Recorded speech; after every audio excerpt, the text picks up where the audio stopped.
Conceive, believe, achieve.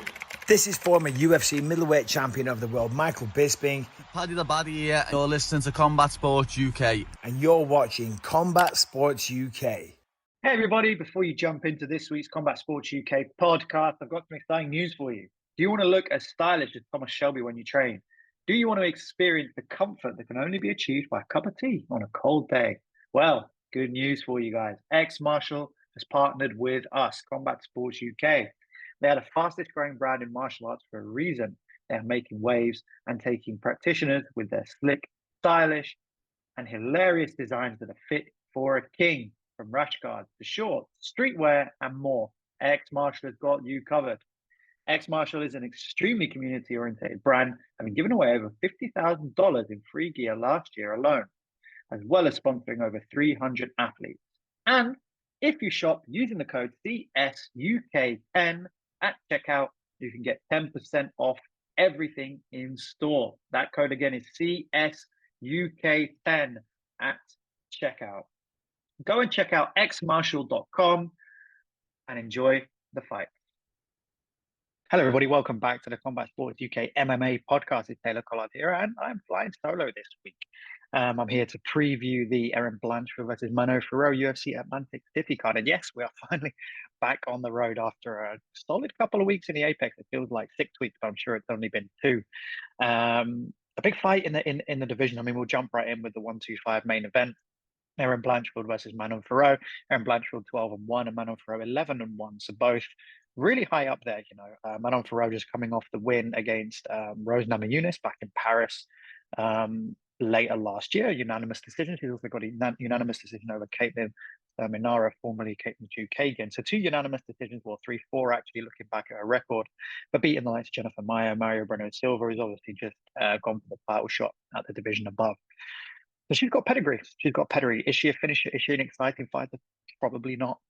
She's very, very technical and very, very good on her feet, which makes it a really interesting counter match between her and Erin Blanchfield. Because Erin Blanchfield, as we know, for what she's done to Molly McCann, Jessica Andrade. I mean, to finish Jessica Andrade, she basically doesn't have a neck, and finish her by rear naked choke is quite significant. It's quite the victory. We've seen what she's done, obviously, in her career so far. You know, she's got those 3 submission finishes in her last 5. The other 2 wins coming against Talia Santos by unanimous decision, which is a great victory. You know, Talia Santos was 19-1 at the time. And Miranda Maverick also by unanimous decision. And all those fights, you know, she fought three times last year. 1 cancelled, so 2 times, sorry, Jessica Andrade and the Talia Santos fight. So both these women are really coming in with a hot streak. They're both on excellent wins. Coming off the back of excellent wins, yes, the decision against Rose Namajunas doesn't look the best on paper, but when you consider that it is Rose Namajunas, albeit at the division above to what she's normally fighting, it's impressive. And from what I remember from that fight, you know, Manon just looked to carry the power better. She looked to carry the power better than Rose, and she looked stronger. She looked like she was dominating the fight a lot more. She kept Rose kind of fighting on the outside and unable to really establish some of her key moves like her kicks and her jabs.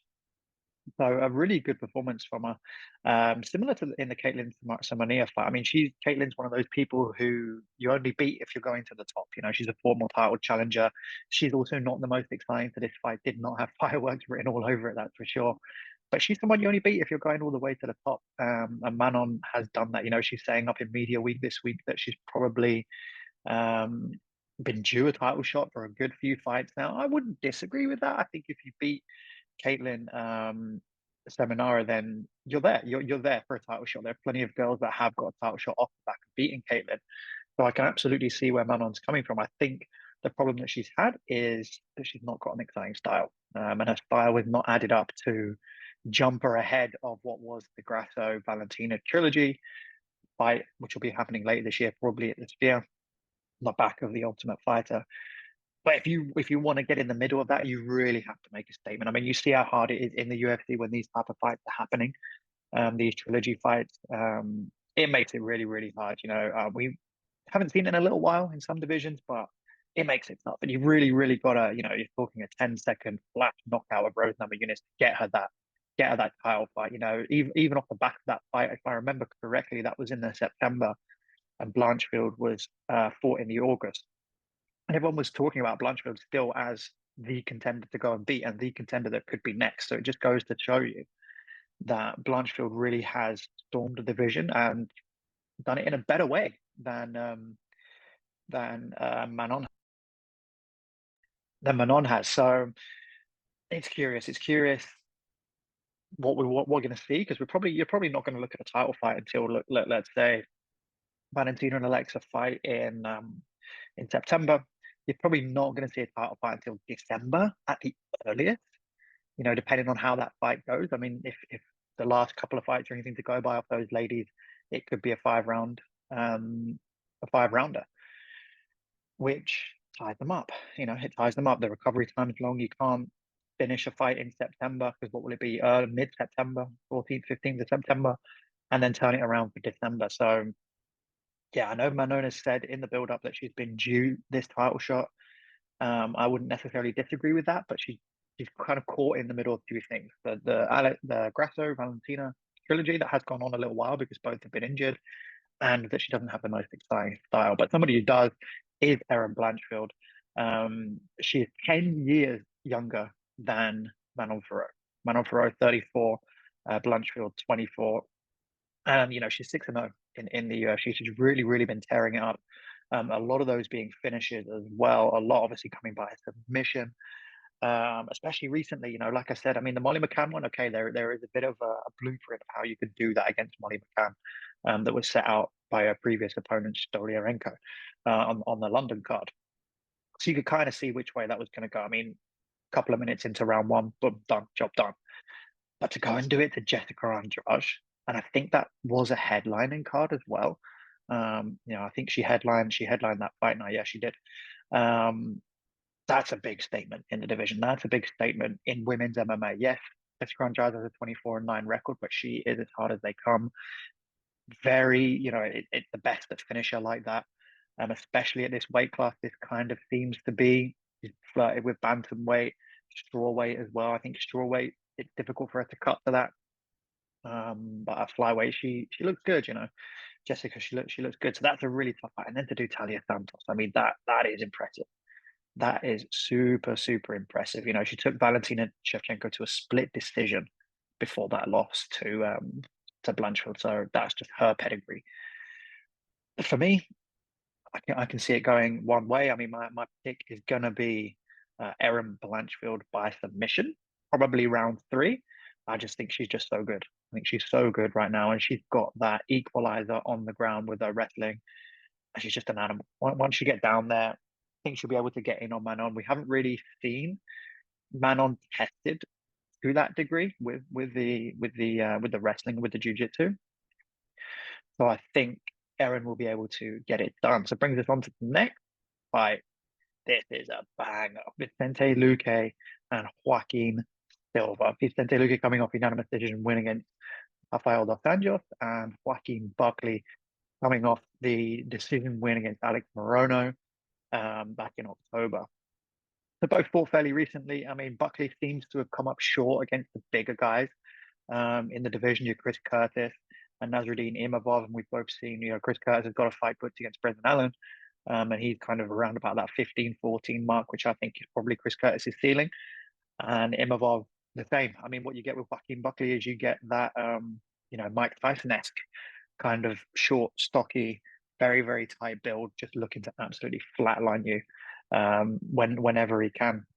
I mean, Vicente Luque is an absolute gamer. I mean, we know how good that guy is. He's been in and amongst the rankings for a long time now, and he's fought some of the top guys. You know, he's fought some of the top guys. Just looking at the rankings now, he's ranked 11th, so this would be a big one for Buckley if he can get in there.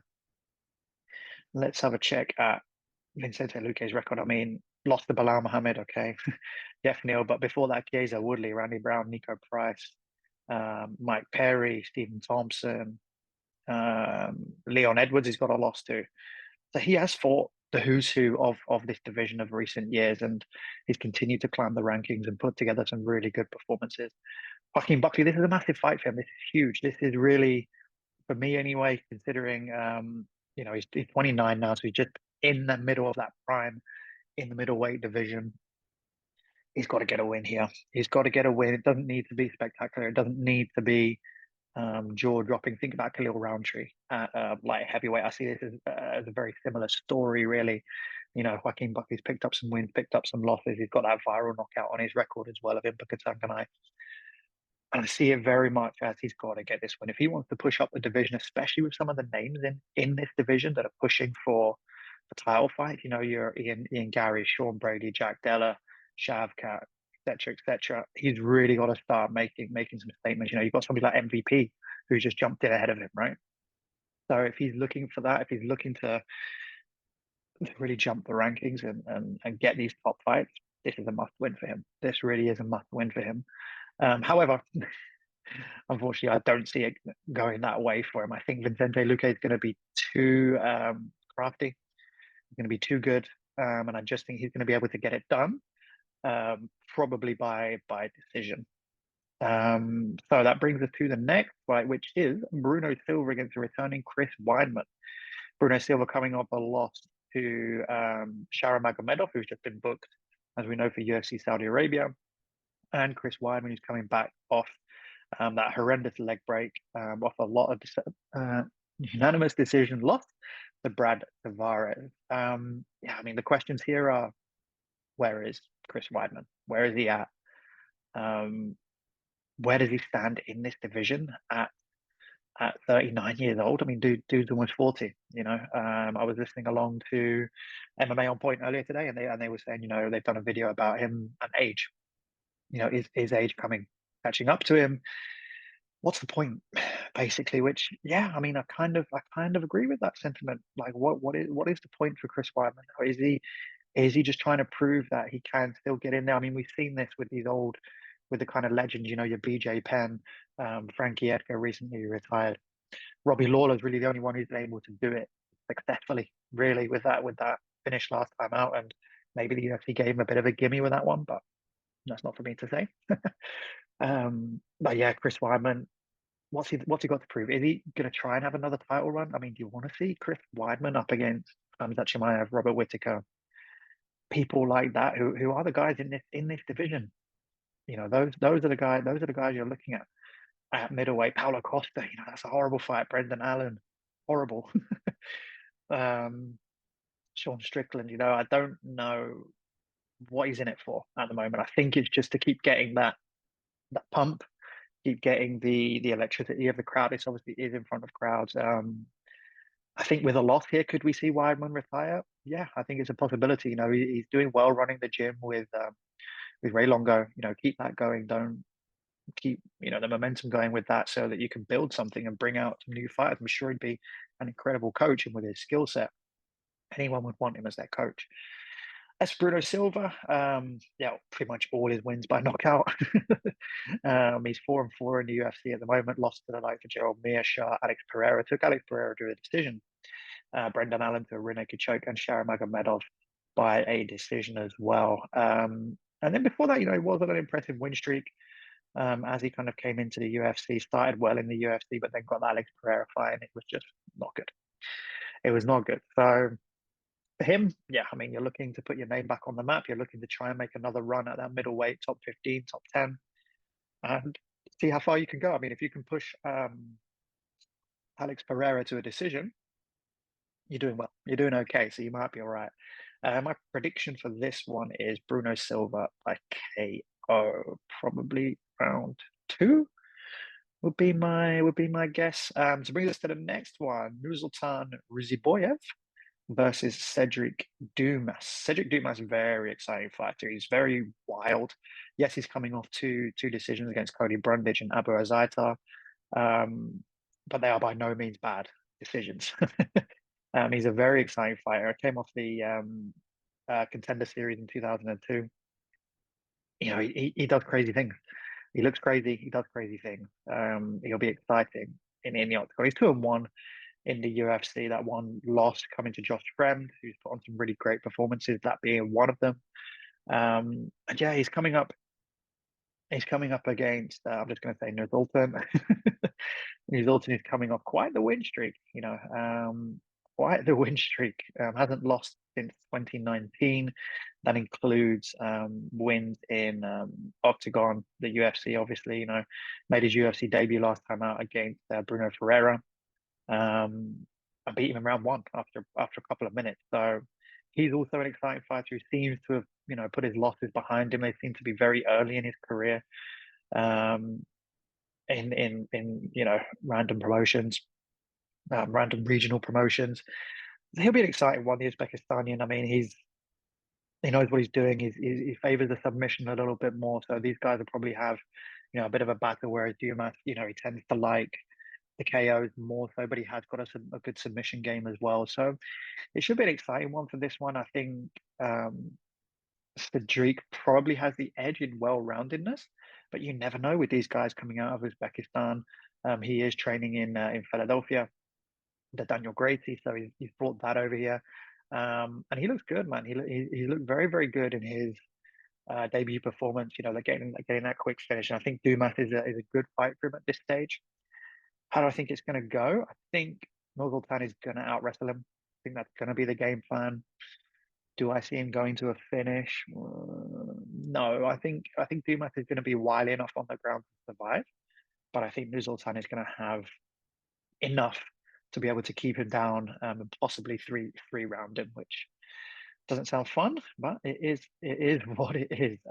Next fight, Bill Aljo and Kyle Nelson. Kyle Nelson, a friend of the channel. And we've had him on a couple of times. There is an interview in the run-up to this fight, so go check that out. He's coming off a 2-fight win streak after losses to Jai Herbert and Billy Quarantillo. Not bad losses at all, by the way. But he's beat Blake Builder and Fernando Padilla. Fernando Padilla, who I think we just saw fight. No? Did he just fight? Yes, he did just fight and got that Darce choke and looked very impressive. So that win is aging pretty well, whereas Bill Aljo, coming off a win over Alexander Hernandez and TJ Brown, but lost the split decision to Andre Felix. So also, by no means, a very, very good fight. This fight is going to be super competitive. Both guys are trying to look to get that next fight, get into the top 15, and this could be it. With an impressive finish, it could be their route to the top 15, and who they could pick up is an interesting question as well. Both bring it, and both can bring it in both in all three facets. They can look like their wrestling's good, their striking is good, and their submission game is good. So this is going to be a really interesting and closely fought matchup. I wouldn't be surprised if this is one a bit more for the hardcores, where it's very, very technical in all areas. Neither fighter really stands out in each. I suppose with Aljo, you would lean maybe towards the submission, but both are savvy enough to be able to stay safe wherever the fight goes. And that brings us to the last fight on the main card, which is one of our favorite fighters here at Combat Sports UK, Reese McKee against Chidi Nujani. Yeah, butcher that name. Coming off 3 losses, so it's not looking good. My colleague Zaechuk by round 1 finish. Albert Duraev split decision and Gregory Rodriguez. So it is not looking great for Chidi, and he's probably looking at getting cut if he loses this fight. And Reese McKee is coming off that loss to Andrew Lusa at UFC Paris last year, which was a unanimous decision. But it was an absolute war, that fight, to be fair. And Reese really gave a good account of himself. It'll be great. It'll be great to see Reese pick up the win here and start to push on now in the UFC. That Andrew Lusa fight was his second coming in the UFC. He had fought previously Hamzat Chimaev and Alex Morono. So he's now obviously in his second tenure. Back then he was about 25 years old. So still young, still growing. And as for Chidi, I mean, he favors the striking, definitely. Got a few decisions on his record as well, and then so does Reese. So again, this could be another war. It could be a fight that really pushes both, but I think this is a really good opportunity for Reese McKee to get back from the losses, to get back on the pursuit of getting into that top 15 and really stamping himself as a UFC fighter, which he's kind of yet to do, really. If you look at his career so far, he's really earned the right to be back in the UFC. So this is a big fight for him. I'm going to go Reese McKee. but I'm going to say a decision. I think it's going to be a striking battle, and I think Reece McKee picks it up. So I'll just quickly summarize the prelims before we head off here. Nate Landwehr and Jamal Lemons at the top of it. This one's one to look out for, I think. Lupita Godinez against Vina Jandiroba. If I have a look at the rankings, let's see if any of those girls are ranked. I'm sure Jandiroba was ranked. Anyway, maybe not. Maybe not. Anyway, but Lupi Godinez is ranked. She is ranked at 10th. So, and Jandiroba, I thought is at 5th. Apparently, I'm blind. So this is a really good fight. I think Lupi Godinez is coming off, a really, really good, solid victory at the split decision over Tabitha Riki, which it's not an easy fight that. And then the rear naked choke over Elise Reed. And we know that Elise Reed is elite with her wrestling, so that's a massive statement. Herbert Burns is back on the card against Julio Arce. What else is good on here? Andrei Petrosky, another friend of the show. Interview from him is live as well on the channel. And the big man, Carlin Loughran, the Don, is opening up the fight night. And he's going up against Angel Pacheco. So watch out for Carlin. He'll be the first fight on the main card. Which hopefully is a better time for us. So what's at 7 p.m. Eastern, so maybe about 11 o'clock, 10 o'clock UK time. That's it for me today. Sorry for a bit of a quick one. I'll just off on my travels before Easter. But enjoy the fights, everybody, and we'll be back next week.